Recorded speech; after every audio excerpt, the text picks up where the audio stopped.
What's up, y'all? It's Dr. Paul with Liberty Hill Comics.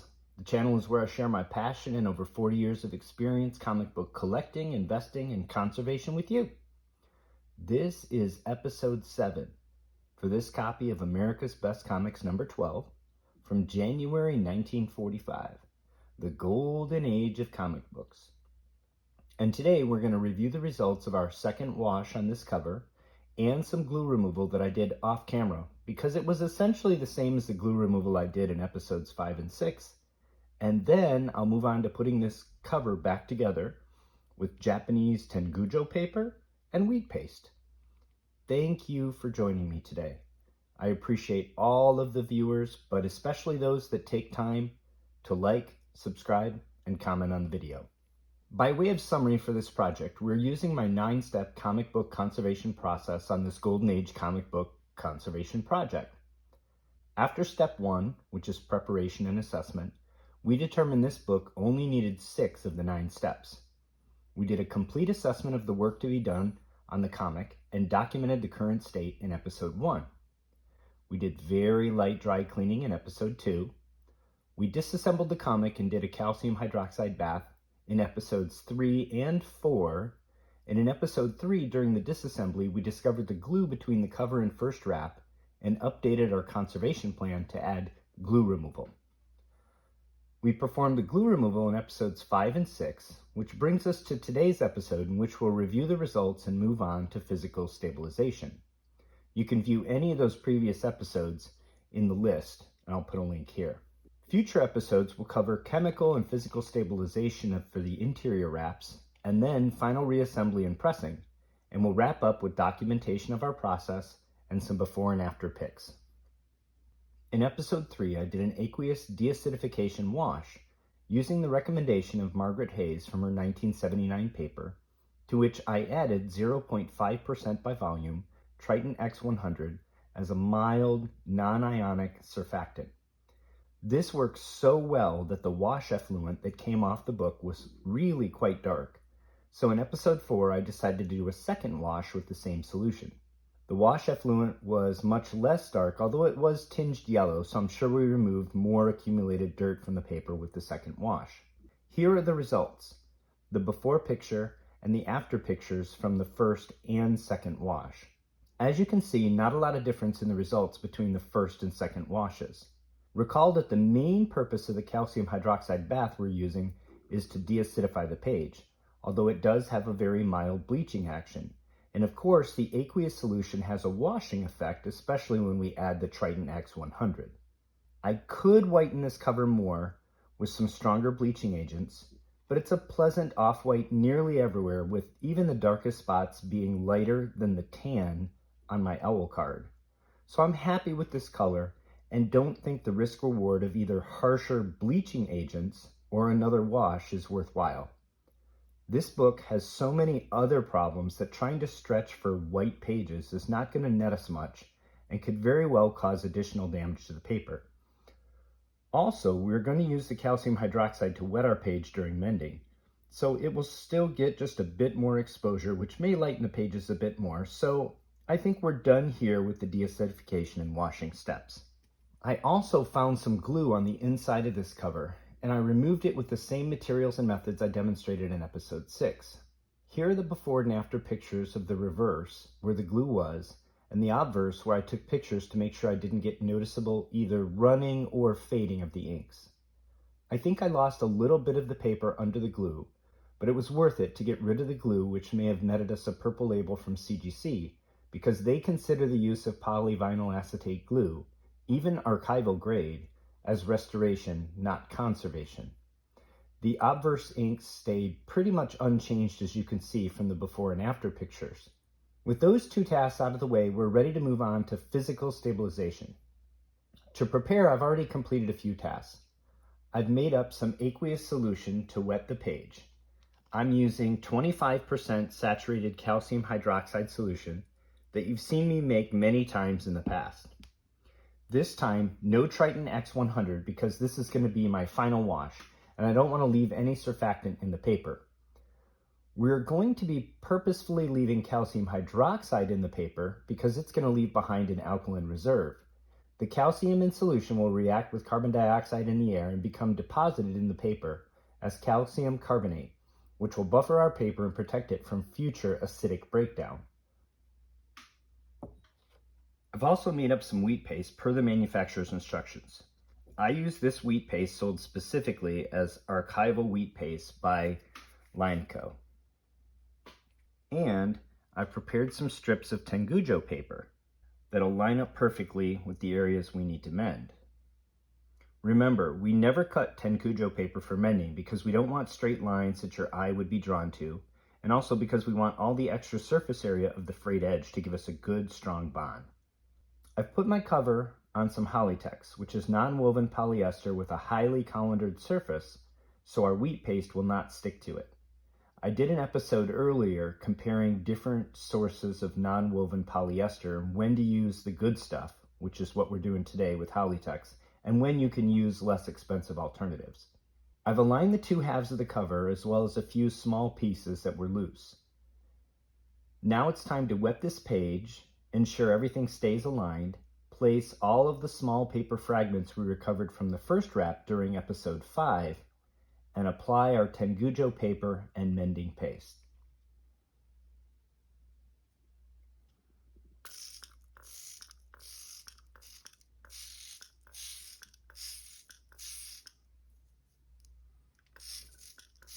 Sit back and relax. Get yourself a cup of joe. We're going to be here for a while now because this is tedious work and it can't be rushed.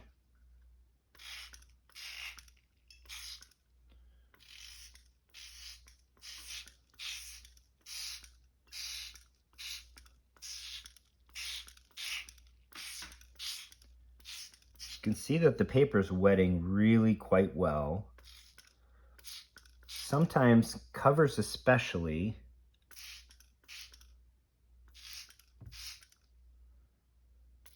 that are sized may be somewhat hydrophobic and not wet very well. But we've washed this a few times and I don't think it had a lot of sizing. Didn't have a lot of gloss when we got it. So it's absorbing this water beautifully. I'm just going to very gently get our page really smooth. This is important because we're going to be mending this seam right here, and we really need the paper to be aligned just about perfectly to have a almost invisible mend. You'll note I'm also going to use this line up here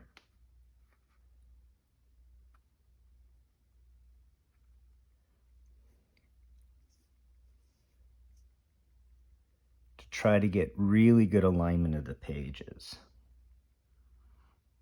I think this here page is cocked just a little bit like this, so I'm going to try to shift it. It's very close here, but it could be just a little closer, and there's a tiny bit of overlap down here, so I'm just going to try to, there we go, shift it like that.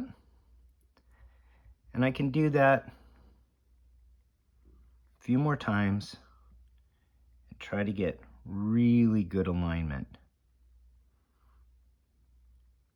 Now, of necessity, we're putting our tengujo on this back side of the page because we don't want it, even though it's going to be a nearly invisible repair, we really don't want it on the cover outside wrap where it's going to be really obvious, especially if we want to submit this to CGC in the slab.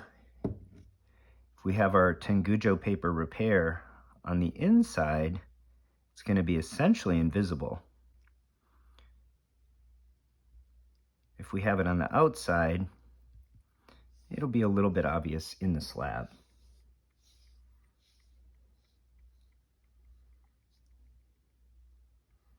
Okay.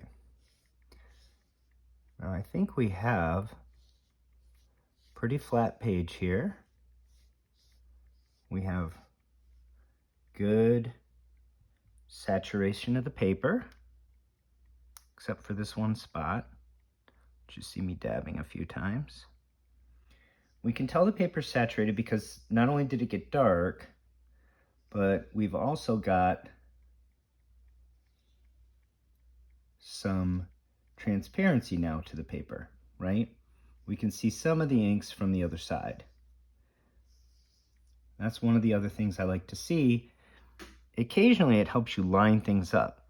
Like right in here, by the way, for tools today, I'm just going to be using stainless steel micro spatula and a pair of forceps. These are number 5 stainless. As I was saying, you can see right in here some of the artwork, and we can see that we have pretty good alignment. So sometimes getting the paper really well wetted will help you make sure you have good alignment with the pages.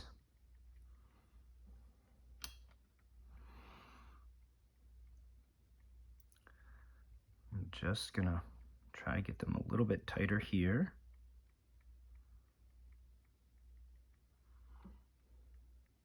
I think they're fitting together beautifully up there.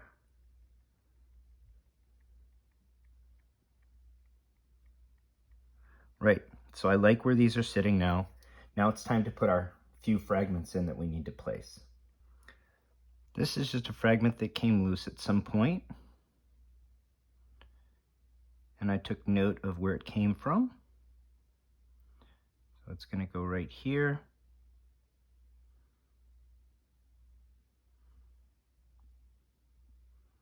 Nice. This is actually going to be the toughest one to place. The reason why is it actually goes all the way through the cover. So if you can see that vertical line, this side is a gray color.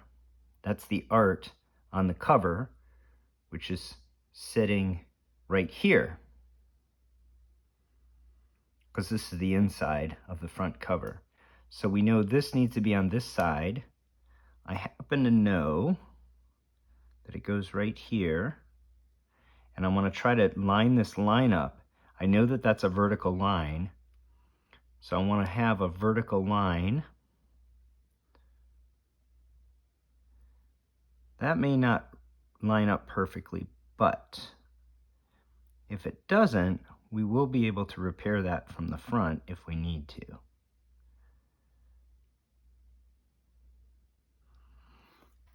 These other fragments are going to be a little bit easier.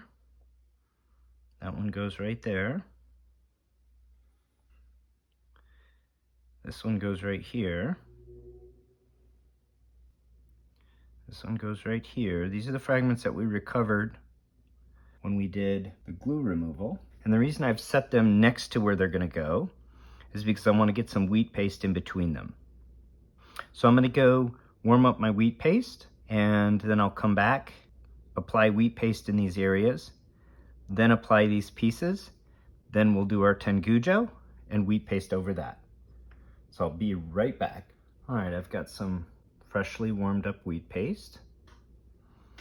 I've got a number 5 sable brush, and initially I'll just work from this stainless steel spoon. I want to wet my brush a little bit here. And I'll get some wheat paste, and I'll place it in these areas.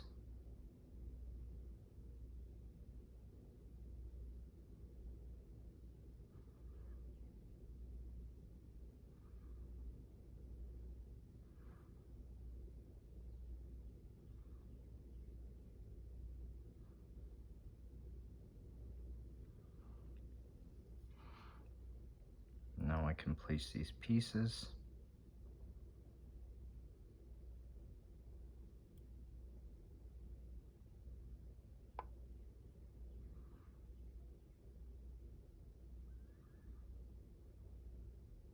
Maybe I had too much coffee this morning.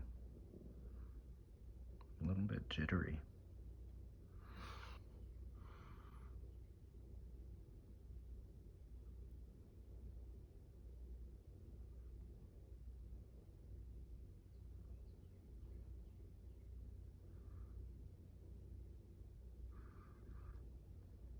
Okay. These are going to be glued from the top. So we're ready for our tengujo paper. So here's our tengujo paper that I've already pre-torn to more or less the dimensions I want. This is kind of our widest point here. The rib comes all the way out to here. This is just slightly less wide. It's a little bit wider, the damage on the bottom, than it is on the top. So I have a slightly wider bottom here. One of the things is when you do tear this, the edges can sometimes become kind of wrinkled up. I like to smooth it out because if we glue it in place with those wrinkles, you can see that extra sort of thickness. And your eye can be drawn to it. So I'm just gonna make sure that we don't have anything like that. And then I'm gonna set this down in place. Try to do it nice and smoothly. Yeah, I think that's the result we want. It's a little bit wrinkled here. We're gonna smooth that out by just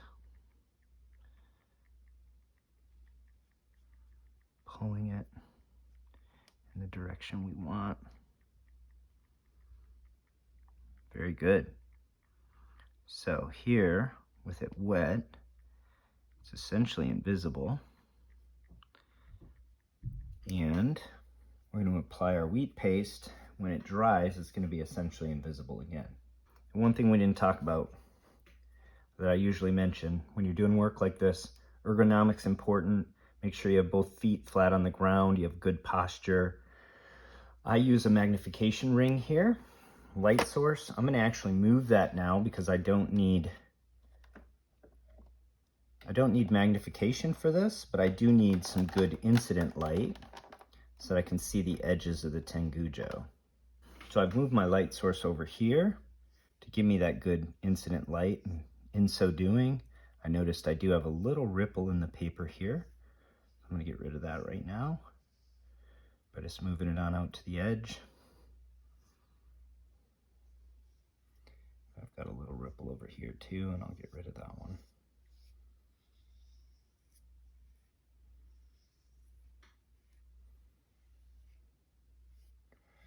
Then I'll double check my alignment is still right where I want it. And I will just start applying my wheat paste.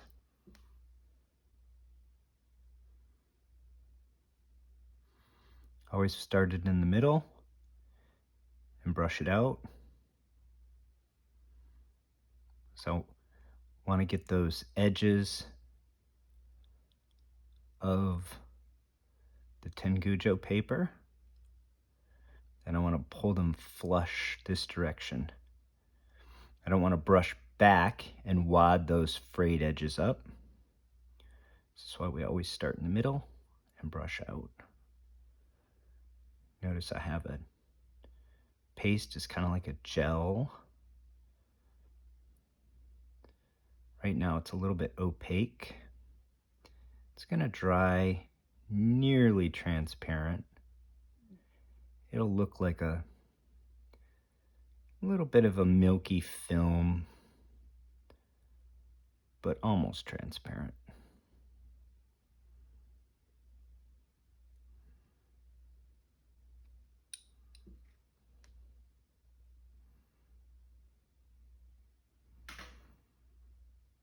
And my habit is to just work back over like this, brushing more and more gently, so I'm sort of essentially just barely kissing the paper on my last strokes through.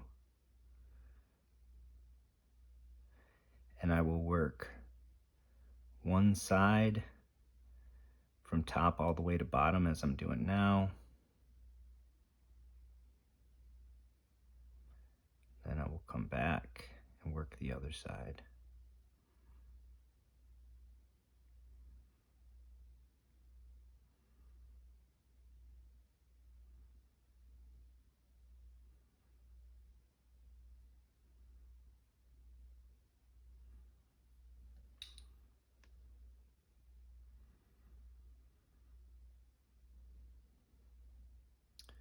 So the other ergonomic thing you want to do, in addition to having good posture, having your feet flat on the ground, using the magnification so you're not sort of hunched over your work if you need it, you want to breathe. Your breath is very important. Keeps you calm, keeps you steady.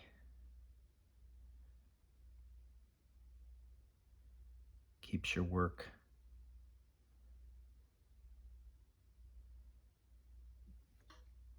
not sure what that was. I wanted to get rid of that glob. Keeps your work high quality, because if you're not breathing, you start to get fatigued. Get fatigued, your work will suffer. So sometimes you hear me actually breathing in the video. I could edit those out, but it's actually part of the process, so I don't.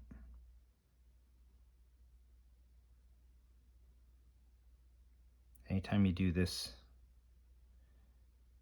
kind of work that takes this level of concentration and focus and a certain amount of stamina, you definitely want to make sure you're breathing. Good belly breathing keeps you stable, helps your posture. And believe it or not, I think it's an important part of comic book conservation, or I wouldn't be bringing it up. All right, almost done down this side. Now, of course, this book has a lot of damage, right? We're going to be doing almost all 4 of the edges plus this center line with tengujo paper. That's why I said sit back, relax, get yourself a cup of joe, because you're going to be here for a little while. Definitely practice good posture. Reason why, because we have a lot of work to do, and once the paper's wet, I do want to do it all in one go. So we're going to do it one video. It'll be a long video. Those of you that don't want to watch the tedium can just see the general technique, and then you can watch the summary video or the video with the results. Should be episode 8.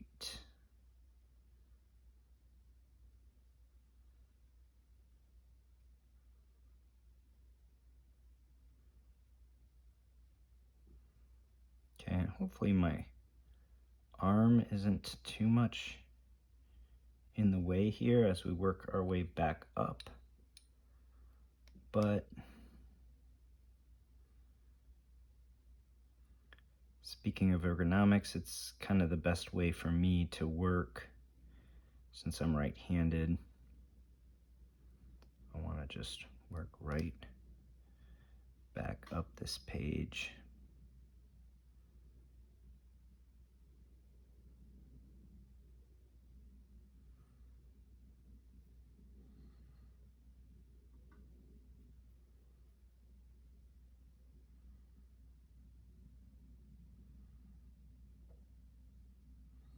And I'll just keep working this paste up the page as well.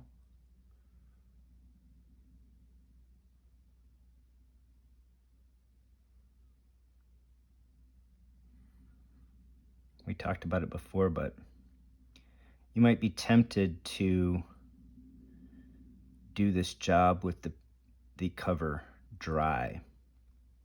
And you can do that. In my experience, you don't get the best results. And the reason why is because when you just wet one spot on the paper absorbs the water. The water gets right inside the paper fibers and it swells them.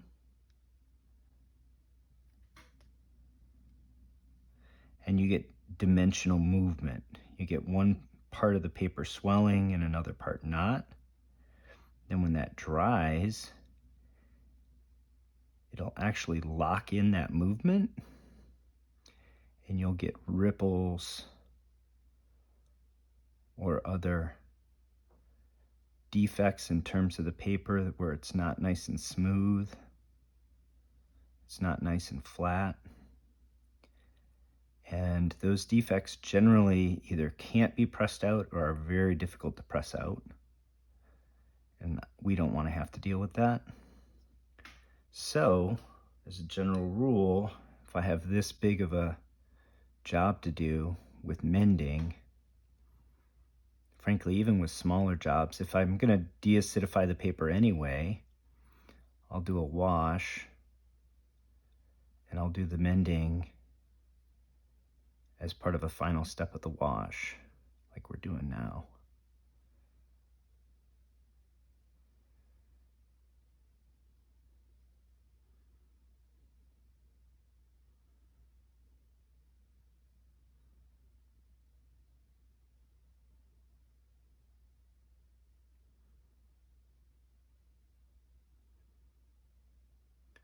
You can use methylcellulose for a mending job like this.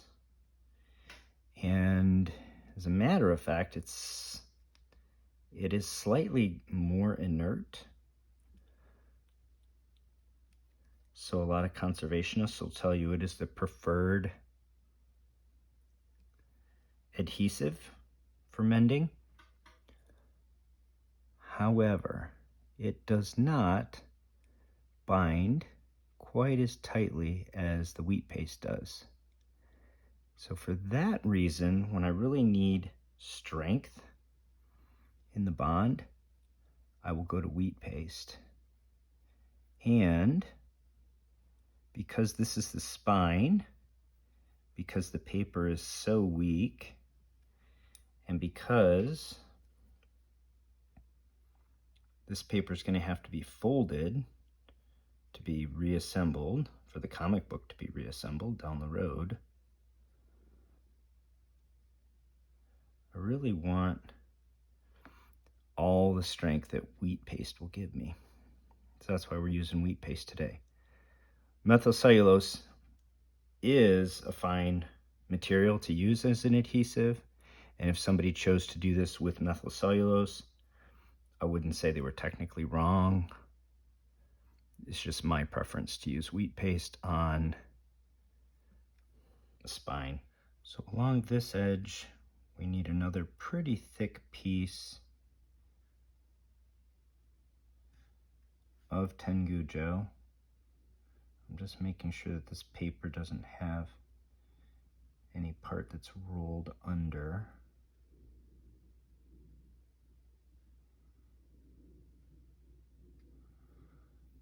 I can see the edge of the tengujo. It's basically here, but that's a frayed edge, so it's actually just a few fibers thick. So I'm going to lay a piece of tengujo slightly overlapping, just the frayed edges overlapping, and it's going to be a wide piece to cover up to the top of this rip here, and then we'll bring it right to this edge. And then there's some of those wrinkles I mentioned. I'll just pull those wrinkles out. Okay. And again, I'm looking from over here, so I have really good incident light. And I can see right where the edge of the other tengujo is. I'm going to lay this down. This time, so that we don't get wrinkles, we're going to let the middle touch. And then we're going to pull it in both directions. There we go. Same rules apply. I'm going to lay my paste down in the middle. I'm going to brush it toward both sides.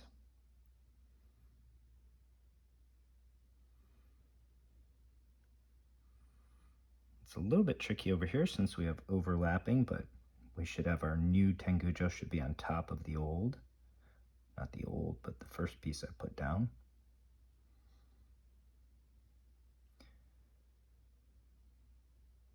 I try to avoid putting too much paste in here because you're essentially going to be gluing your tengujo to your Hollytex. It will adhere a little bit, not super strongly. And it often can't be completely avoided, so but it's worth trying to minimize how much glue you put in this area, how much of the adhesive of the wheat paste you put in that area. So we'll do that.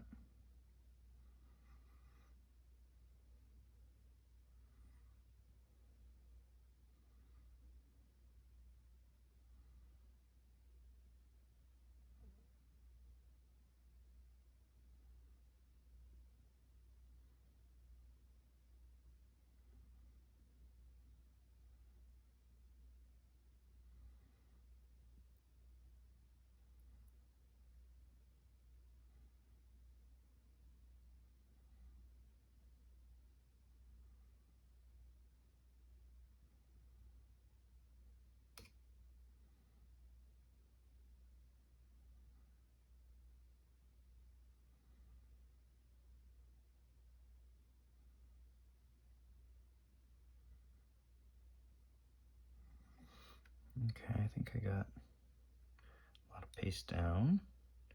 I'm going to kind of do what you've seen me do, where I kind of dry brush the globs off. Just give us a nice smooth surface.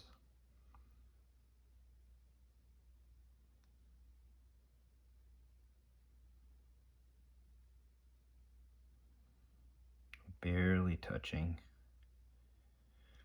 the surface when I do this dry brushing.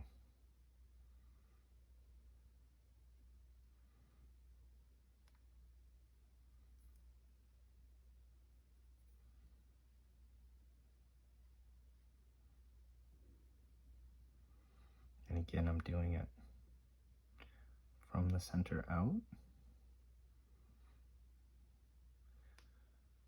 to the extent I can, which generally is pretty easy to control. Occasionally get into areas where it's not convenient. It's obviously less convenient when I'm doing it on camera, but we'll manage. All right, happy with that. Now this edge, I think maybe we should do a little repair here, but this edge down through to here is really the only section of the cover that doesn't need much reinforcement. I guess this short section here as well. So what I'm going to do is I'm going to go ahead and I'm going to do a mend from here all the way up to like here. We'll make it wide up here to capture this edge of this crease. I'm going to do a small mend right here, and I'm otherwise going to be done on this side. So here's the other leftover piece from the repair I did here, the wide piece. This edge is a factory edge, so I just want to fray it very slightly. Just peel that cut edge off. Okay. Then again, smooth it, make sure I have nice frayed edges. Okay, I want the thicker part up here. So again, I'm going to use the incident light to tell where the edge of the tengujo is. And this time, I'm going to set this end down and pull it this way as I go. Again, purpose being to keep it nice and smooth. Happy with that. And we'll start pasting that in place.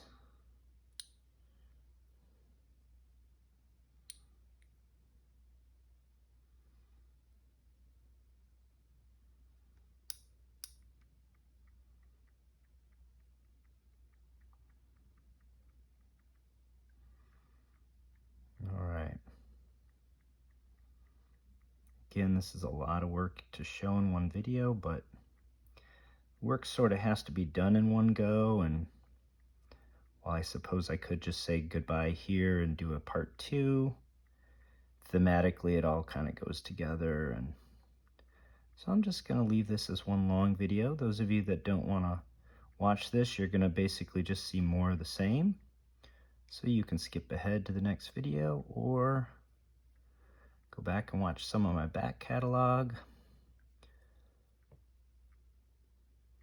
or fast forward. That nice feature on YouTube where you can watch the video in higher speeds. You can listen to me sound sort of like Alvin and the Chipmunks, if that's your thing.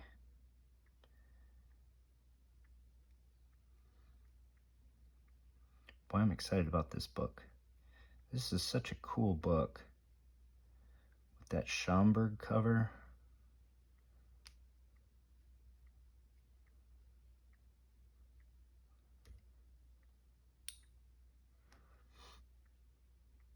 I'm excited for this to be done.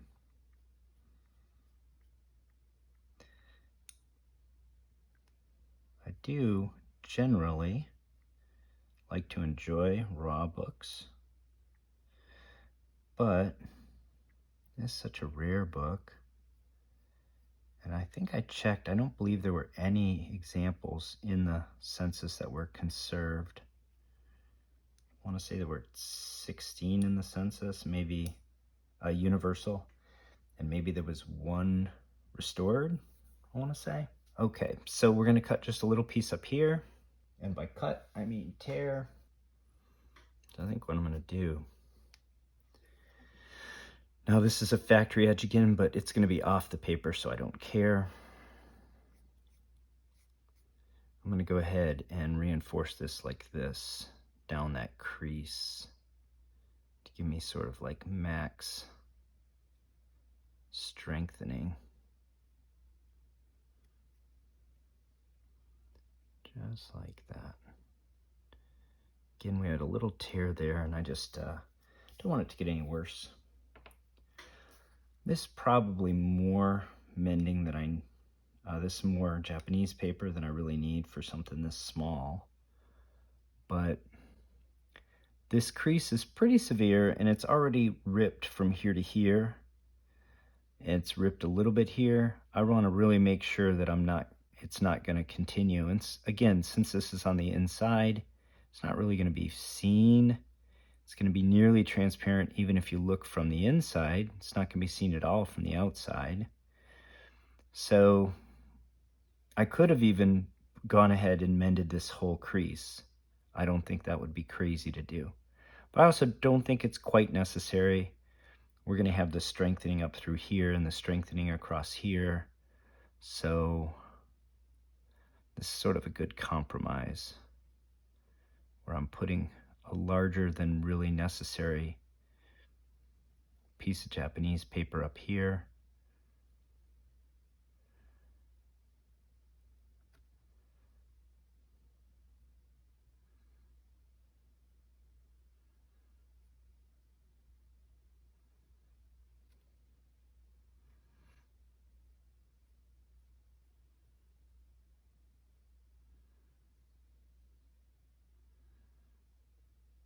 It's going to strengthen that crease and again be nearly invisible when we're done. All right, so then we're going to move our attention over here to the left side of the page as I'm viewing it. And I think what I'm going to do is go ahead and lay a strip down this whole edge, just because there's a lot of little frayed scraps of torn and not strong paper on this side. And then I'll come back and I'll mend the gap from there to there. So we have 2 more pieces of Japanese paper to lay here. All right, so this is a very thin strip, but I think this will do. And it has a factory edge.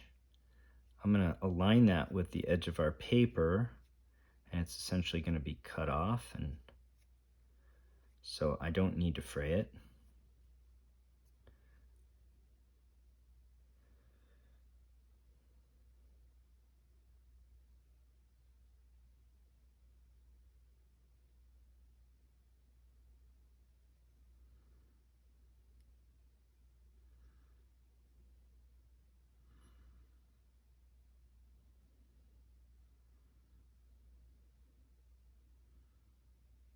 There we go. This is good to go. We'll just start pasting at the top and work our way down. Again, we're working from that edge in and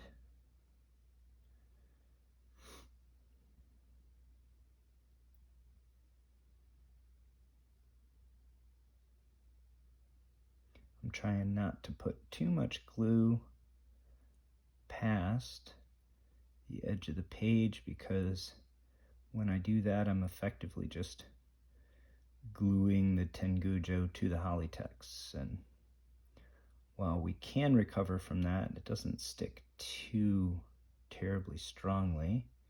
It's still just something we have to deal with later, so why bother?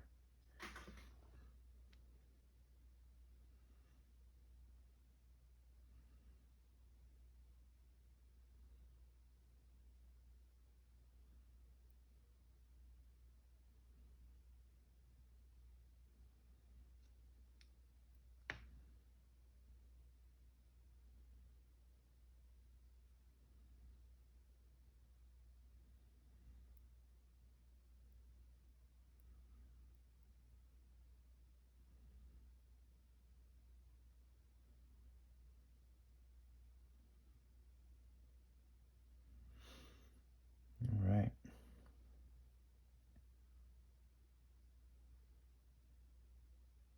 Well, this is going pretty well. Actually really pleased with how well we got everything aligned. So I'm looking forward to seeing this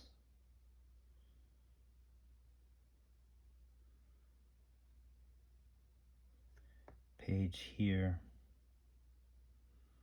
dry. I'm sure you viewers are as well.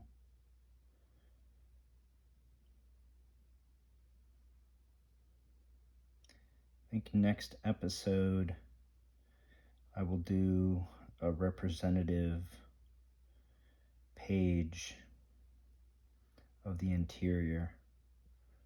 I'll do a wash, deacidify, mending, just one interior page, so I can demonstrate the technique. Everybody can see what we're trying to accomplish. Then I'll do the other, what is this, 52-page book? So that means there's 13 total wraps. I think they count the cover, so I think it's the cover plus 12 interior. So if I show one, it'll probably be 11 more that I'll do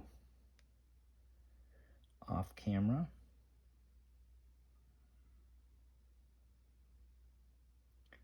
And as I do each of those washes and we go through the dry stages, and we'll cold press them. And then after we're done with all of them, we'll take everything out of the cold press.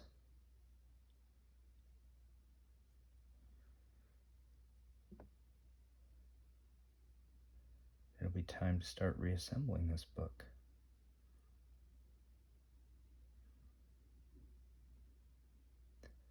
I'm fortunate to have a big old seal Masterpiece 350.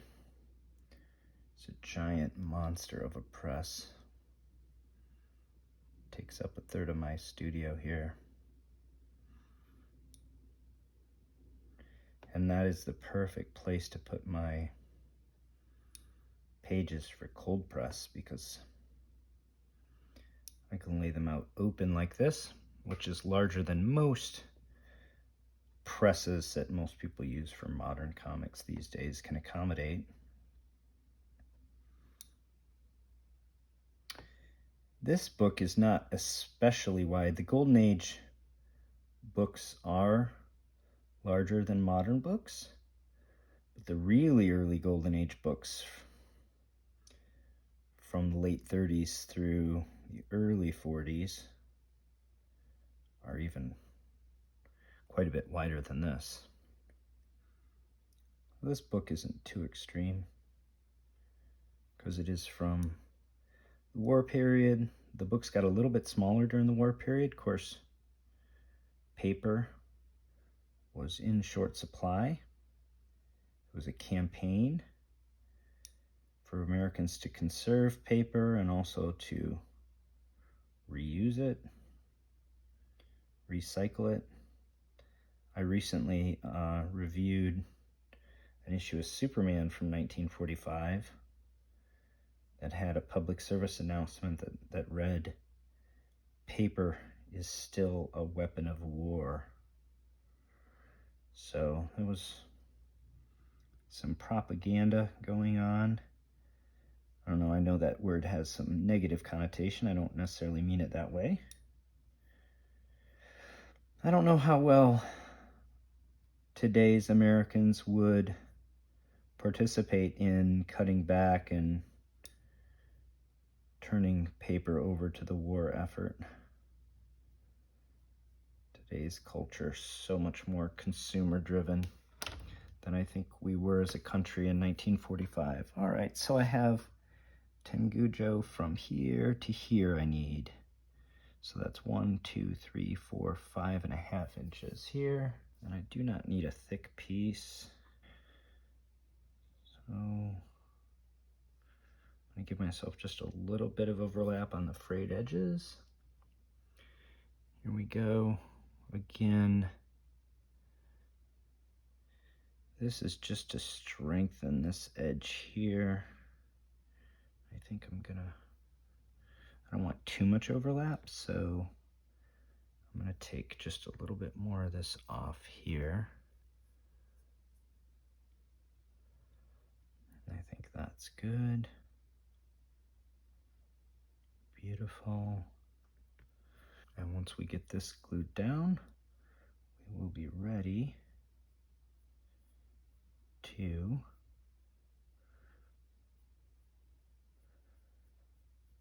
start drying this page off.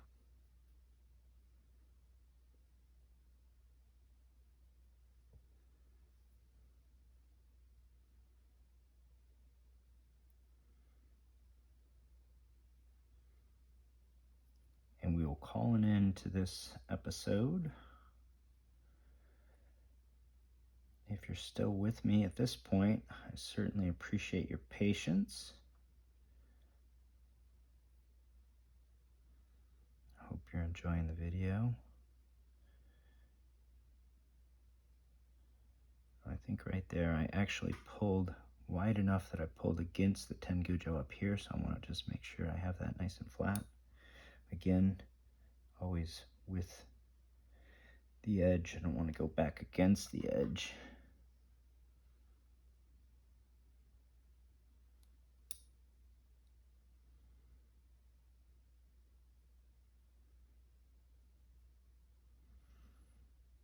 All right.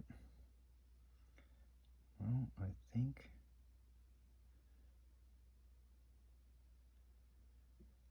we're just about done with this.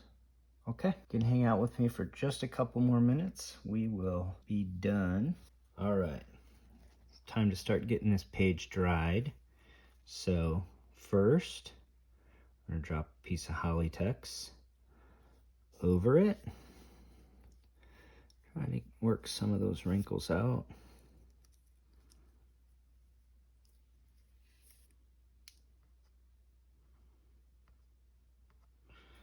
I don't know if I should spend too much time trying to pull wrinkles out, because I don't know if it's that critical. Because we're going to have paper towel and all this is going to be gone soon anyway.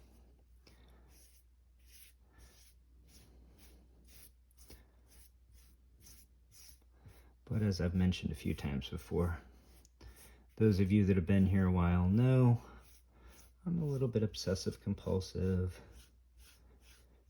And so I'm going to go ahead, pull effectively all of these wrinkles out. Here we go. This is going to help me with the drying process. It's also going to make my cold pressing and my eventual heat final press that much easier. Okay, here we go. Then 2 pieces of paper towel. and a piece of granite. You know the drill. I'm going to leave this for about 10 to 20 minutes, this first one. Then I'm going to swap it out after about 40 minutes and after about 2 hours, 4 hours overnight. And then it should go into my cold press. I hope you enjoyed this Golden Age comic book conservation video. Most of the materials I use today are available from Amazon in the affiliate links below if you need any of them for your own conservation efforts. If you have any questions or comments, please let me know below. And tune in for the next episode in this process. If you enjoyed this video, please hit the like button and subscribe to the channel. And until next time, take care of one another.